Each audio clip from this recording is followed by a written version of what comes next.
데살로니가 전서 5장 9절과 10절 두 절만 함께 보겠습니다. 같이 읽습니다. 하나님이 우리를 세우심은 노하심에 이르게 하심이 아니요 오직 우리 주 예수 그리스도로 말미암아 구원을 받게 하심이라.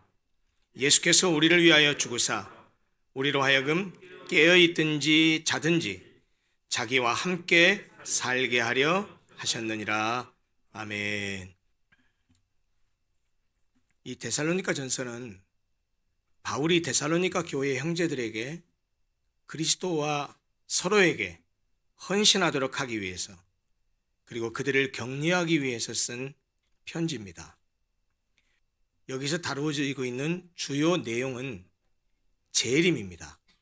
예수님의 다시 오심, 재림에 관한 내용이 이 데살로니가 전서에서 주로 다루어지는데, 특별히 4장과 5장에서 사도 바울은 그리스도의 재림과 그 재림을 기대하는, 재림을 바라는 성도들의 바른 삶에 대해서 구체적으로 교훈하고 있습니다. 오늘 우리가 읽은 본문도 그 연장선상에 있습니다. 오늘 우리가 함께 읽은 본문의 바로 앞에 보면 빛에 속한 성도들은 영적으로 깨어 근신함으로써 언제 주님이 오시든지 그 주님을 기쁘게 영접할 수 있도록 대비해야 한다라고 권면하고 있습니다. 오늘 본문 바로 앞에 있는 5절부터 8절은 이렇게 말씀합니다. 제가 읽어보겠습니다. 너희는 다 빛의 아들이요 낮의 아들이라. 우리가 밤이나 어둠에 속하지 아니하나니 그러므로 우리는 다른 이들과 같이 자지 말고 오직 깨어 정신을 차릴지라. 자는 자들은 밤에 자고 취하는 자들은 밤에 취하되 우리는 낮에 속하였으니 정신을 차리고 믿음과 사랑의 호심경을 붙이고 구원의 소망의 투구를 쓰자. 이렇게 말하고 있습니다. 오늘 우리가 함께 읽은 본문은 바로 제가 읽은 이 본문에 바로 이어지는 말씀입니다. 이 말씀은 예수를 믿고 죽은 자가 아니라 지금 예수를 믿으면서 살고 있는 자, 즉 주님의 재림을 기다리면서 이 땅의 삶을 현재 살고 있는 자에 대한 교훈이라는 점에서 본문은 믿음을 가지고 지금 여러분과 저처럼 현재를 살아가고 있는 우리들에게 직접적으로 교훈하는 말씀이라고 할 수 있습니다. 그런데 본문 말씀은 이 재림의 신앙과 관련해서 예수께서 왜 우리를 선택하시고 예수께서 왜 우리를 위하여 죽으셨는지에 대한 이유에 대해서 우리에게 말씀해 주고 있는데, 그 말씀이 우리가 신앙생활하면서 매우 간과하고 있는, 아주 가볍게 지나쳐가고 있는, 그렇지만 너무나도 중요한 말씀을 담고 있다는 점에서 오늘 이 말씀은 더욱 우리가 경청하고 들어야 될 말씀이라고 생각합니다. 여러분, 우리가 믿는 성경의 가장 근본적이고 기본적인 진리가 무엇입니까? 그것은 예수께서 십자가에서 피 흘려 죽어주심으로 우리를 구원하셨다라는 사실입니다. 이것은 우리 모두가 믿고 고백하고 있는 너무나 기초적이고 너무나 기본적인 신앙의 내용입니다. 그 사실을 얘기하고 있는 것이 오늘 우리 함께 읽은 본문 9절 내용입니다. 같이 읽어보시죠. 9절 말씀입니다. 하나님이 우리를 세우심은 노하심에 이르게 하심이 아니요 오직 우리 주 예수 그리스도로 말미암아 구원을 받게 하심이라. 이 본문에서 세우심으로 번역된 단어는 본래 선택하다, 예정하다라는 뜻입니다.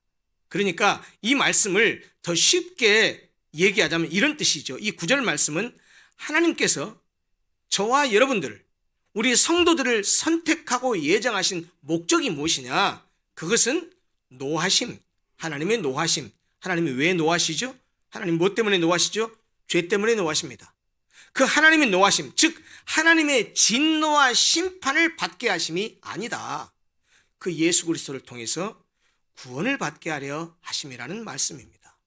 그런데 예수를 믿는 것이 단순히 구원받기 위함이고 예수를 믿는 것이 그 구원을 받아서 그 구원이라고 하는 것이 단순히 죽어서 천국에 가는 것이라고 한다면 우리는 예수 믿고 구원받은 순간 죽는 것이 낫습니다.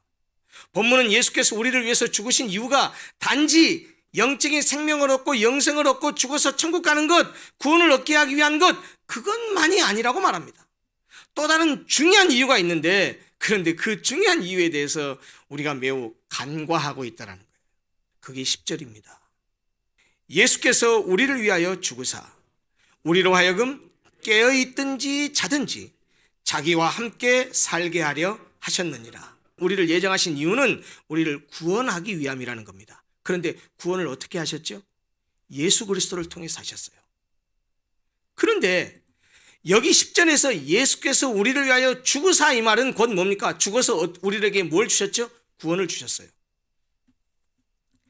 예수께서 우리를 위해서 죽으신 것은 우리로 구원을 얻게 하기 위함이 분명합니다. 틀림없습니다. 그러나 본문 10절은 예수께서 우리를 위해서 죽으신 것이 단순히 우리의 구원만을 위해서가 아니라 우리가 죽어서 천국 가게 하기 위함만이 아니라 우리로 하여금 주님과 함께 깨어있든지 죽든지 자든지 살아있든지 죽든지 주님과 함께 살게 하기 위함이라고 말씀합니다. 항상 언제든지 주님과 함께 살게 하려 하심이라고 말씀하고 있습니다. 여러분, 우리는 예수를 믿어서 구원받아서 하나님의 자녀가 되었습니다. 전에는 사탄의 권세 아래에 있는 저주의 백성이었습니다.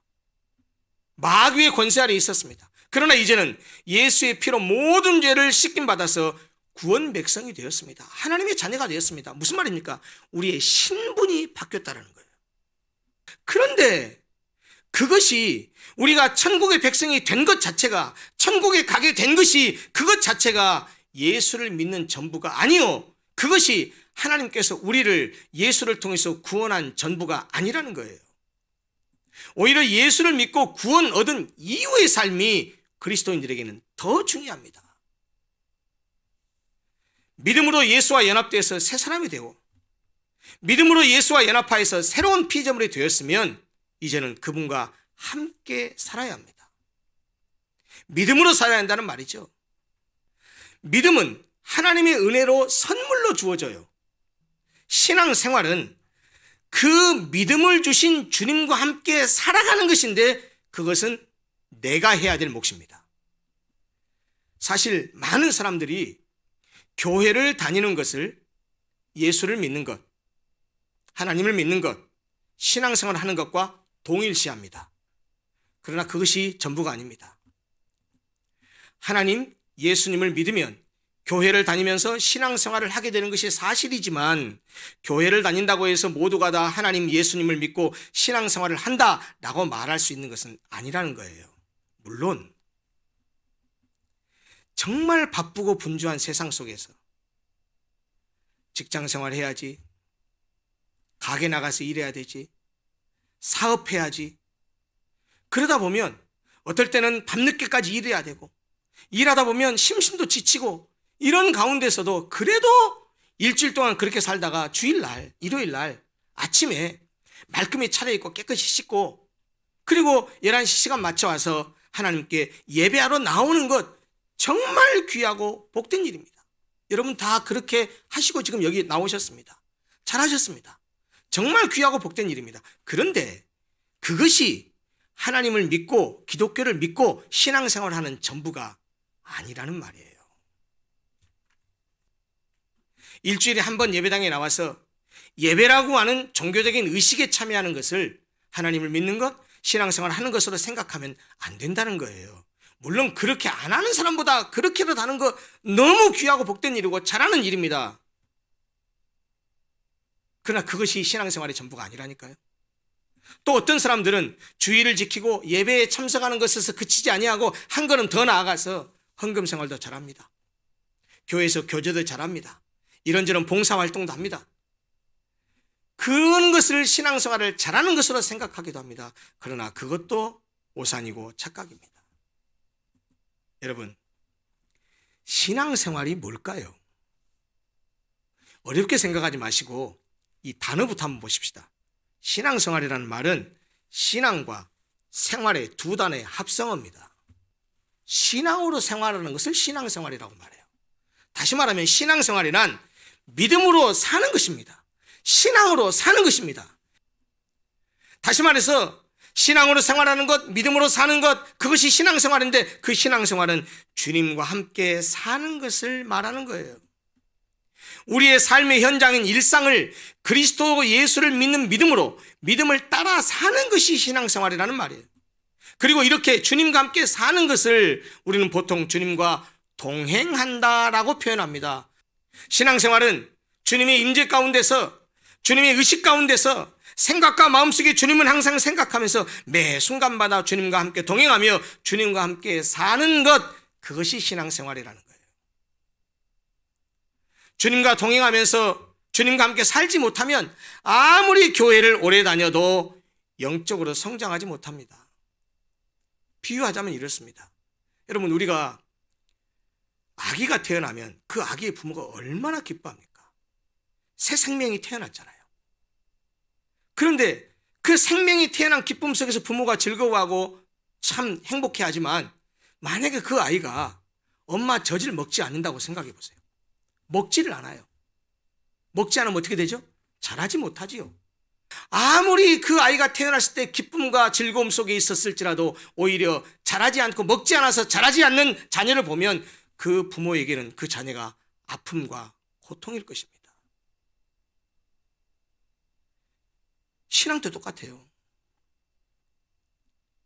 예수를 믿으면 예수의 생명이 우리에게 들어와서 영적으로 거듭납니다. 우리는 새로 태어났다고 말합니다.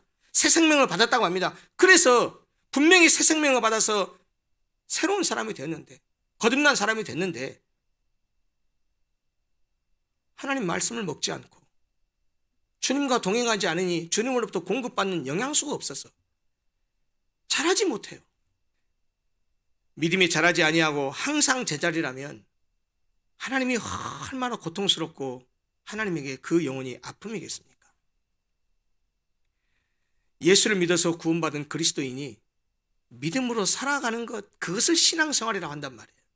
예수께서 우리를 위해서 죽으신 것은 우리를 구원하기 위함이 분명하지만 그것만이 아니라는 거예요.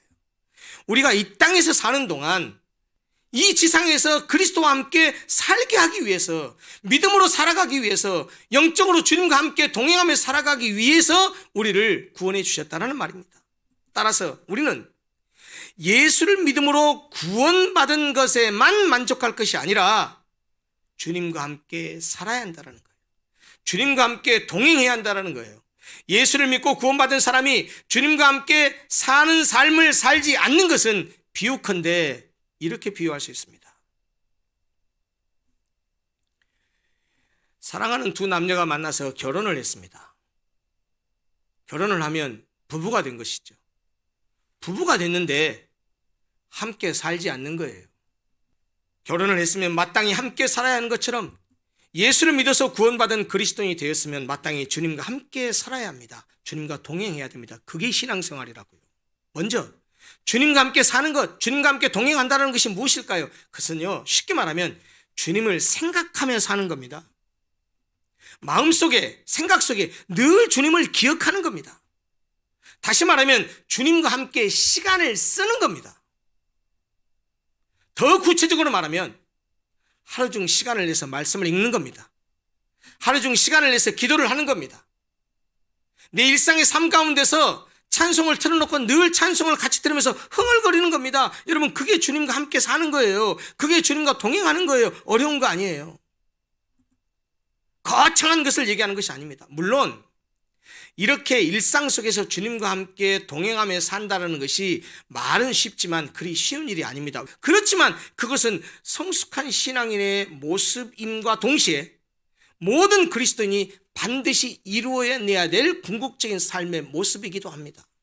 그래서 저는 오늘 이 코로나 바이러스로 인해서 느슨해진 우리 신앙의 현주소를 좀 돌아보면서 주님과 함께 살기 위한 방안을, 주님과 함께 살아가는 것이 무엇인지 아주 유치하지만 구체적인 방안을 여러분들에게 좀 제안하려고 합니다. 첫 번째입니다. 일상에서 주님과 함께 사는 신앙생활을 하기 위해서는 가장 먼저 주일날 이렇게 하나님께 나와서 예배당에 나와서 예배를 드리는 주일 현장 예배가 회복돼야 됩니다. 일부 예배 나눠서 드리기 때문에 예배당에 와서 예배 드릴 수 있습니다. 얼마든지 이제 가능합니다. 이제는 현장 예배에 동참하지 않는 것이 현실적으로 1, 2부로 예배를 나눠 있고 충분히 가용 인원이 되기 때문에 이제는 더 이상 변명의 여지가 없는 상태가 됐습니다. 그러나 온라인 예배가 예배당에 와서 예배드리는 것이 단 핑계거리가 돼서는 안 된다는 말입니다. 왜요? 주일 예배조차 그런 핑계로 생각한다고 한다면 주중에 일상 속에서 주님과 동행하는 삶이 얼마나 많은 핑계거리로 주님을 멀리하고 살겠습니까? 주일 예배, 현장 예배도 제대로 회복이 안 되는데 그것이 우선되지 않으면 다른 여타의 주님과 동행하는 삶이 가능하겠습니까? 두 번째, 현실적인 얘기를 좀 하려고 합니다. 유치하게 듣지 마십시오. 예배당을 좀 자주 찾으십시오. 주일뿐만 아니라 주중에 한두 번, 아니 가능하면 많이 좀 교회에 들르십시오. 여러분, 땅 밟기라고 아시죠? 땅 밟기. 여러분, 땅 밟는 것 자체가 능력이 있나요? 내가 땅을 밟으면 그 미신적으로 생각하면 안 돼요. 그러나 저는 땅 밟기가 의미가 있다고 생각해요. 땅 밟는 것이 의미가 있는 게 아니에요. 땅 밟는 동안에 그의 마음이 하나님을 향해서 열린 것이, 그것이 중요한 것이죠. 제가 왜 교회를 들르라고 할까요?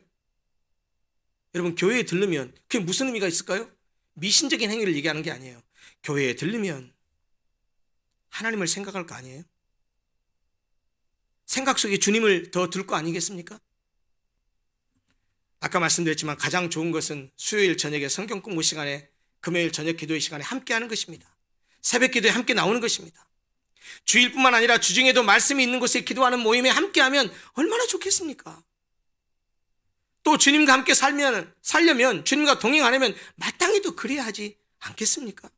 그것이라도 어려우면 토요일 날 우리 부서가 교회 청소하는 날 함께 와서 같이 청소하고 성도들 교제하고, 출퇴근하는 길에 잠깐 교회에 들러서 기도하고, 센트럴파크에 산책하러 나온 김에 잠깐 교회에 들르고, 얼마나 시간이 걸리겠어요? 교회 근처를 지나가면서 잠깐 교회에 들러서 잠깐이라도 머릿속에서 기도하면 얼마나 좋겠습니까? 그렇게 교회를 들르다 보면 우리의 마음과 생각에 주님이 더 많은 자리를 차지하지 않겠습니까? 세 번째입니다. 더 구체적인 일상의 방법이 있습니다. 주님과 동행하는 것, 주님과 함께 사는 더 구체적이고 아주 유치하지만, 아주 사소하지만 그런 구체적인 방안이 있습니다. 사실 어려운 일이 아니에요. 우리가 조금만 마음을 쓰고 습관을 들이면 됩니다. 여러분 꼭 기억하십시오. 신앙은요, 신앙생활을 잘하려면, 주님과 동행하려면 어떻게 해야 되느냐? 일상 속에서 사소한 신앙적인 습관을 갖는 겁니다. 아침에 일어나면 잠깐이라도 기도했으면 좋겠습니다. 조금 더 일찍 일어나서 새벽 기도에 참석하면 좋겠지만, 그것이 어렵고 힘들면 잠자리에서 일어나는 대로 하루를 주님께 위탁하면서 오늘 하루도 주님 함께해 주십시오라고 기도하는 삶을 사셨으면 좋겠습니다. 출퇴근하실 때, 그리고 일을 보러 다니실 때 차량으로 운전하잖아요. 차량으로 이동하시잖아요. 그때 복음 방송을 듣거나, 아니면 설교 테이프를 듣거나, 아니면 찬양을 틀어놓고 찬송하면서 그렇게 운전하셨으면 좋겠어요. 그 찬양을 들으면서 읊조리면서 운전 한번 해보십시오. 집에서 청소를 하고 설거지할 때 찬송을 틀어놓고 찬송을 부르면서 한번 그런 일을 해보십시오. 그게 일상이 되는 것, 그것이 영성이에요. 그것이 신앙이에요. 일터에 도착하며 일을 하기 시작하기 전에 하루 일과를 주님께 맡기면서 잠깐이라도 기도해 보십시오. 장사를 하시는 분이고 손님을 맞이는 사람이라고 맞이는 그런 직업을 가지고 있다면, 하나님 오늘 또 내 가게에 사람들 많이 오게 해주시고 내가 그분들 기쁨으로 맞이하게 해주십시오. 주님 맞듯이 명랑한 얼굴로, 기쁜 얼굴로 맞이해서 그 사람들에게 행복을 전하게 해주십시오. 그리고 하루를 마치고 잠자리에 들어가면, 하나님 오늘 또 함께해 주셔서 감사합니다. 어려운 일 없이 오늘 또 잠자리에 편안하게 눕게 하시니 감사합니다. 잘 자게 하시고 피곤도 잘 풀리게 하시고 내일도 상쾌하게 일어나서 내일도 새날을 맞이하게 해주십시오. 이렇게 기도하며 사는 것, 이런 사소한 행동들이 주님과 함께 사는 삶의 모습입니다. 어려운 거 아닙니다. 다시 말씀드리지만 사소한 신앙적 습관이 그 사람의 영성이요, 그 사람의 신앙입니다. 사랑하는 성도 여러분, 코로나로 인해서 우리 모두가 너무 오랜 동안 일상뿐만 아니라 신앙생활도 매우 어렵고 힘들게 하고 있습니다. 정상적인 것이 다 무너져 버렸어요. 이제 우리의 신앙의 정체성을 확인하고 믿음의 고삐를 줘야 할 때라고 생각합니다. 오늘 말씀이 주신 것 꼭 기억하시기 바랍니다. 예수를 믿는 믿음으로 구원받은 우리가 절대로 잊지 말아야 될 것. 예수께서 우리를 위하여 죽으신 것은 그로 말미암아 구원을 받게 하신만이 아니라는 것입니다. 우리로 하여금 깨어있든지 자든지 주와 함께 살게 하려 하심입니다. 살아서든지 죽어서든지 이 땅에서든지 천국에서든지 항상 언제든지 어디서든지 주님과 함께 살게 하기 위해서 우리를 구원하셨다라는 것입니다. 내가 하나님의 은혜로 구원받은 백성이라는 것을 확신한다고 한다면 이제 구원받은 백성답게 주님과 동행하며 살아가는 데 관심을 갖고 우리의 신앙을 거기에 초점을 두셔야 됩니다. 다시 말씀드리지만 신앙생활은 생활의 방점이 있습니다. 주님과 함께 사는 데 초점을 두어야 됩니다. 주님과 동행하는 삶을 살기 위해서 몸부림쳐 보십시다. 열심히 한번 수고하고 애를 써보십시다. 그러면 주님께서 우리에게 은혜를 주셔서 우리의 삶을 변화시키고 우리를 그렇게 좋은 신앙의 습관으로 좋은 모습으로 우리를 변화시켜가고 우리를 그렇게 단련시켜서 그것이 익숙한 신앙의 모습으로 분명히 하나님께서 만들어 주시라고 믿습니다. 한번 우리 다 같이 열심을 내보시도록 하십시다. 기도하겠습니다.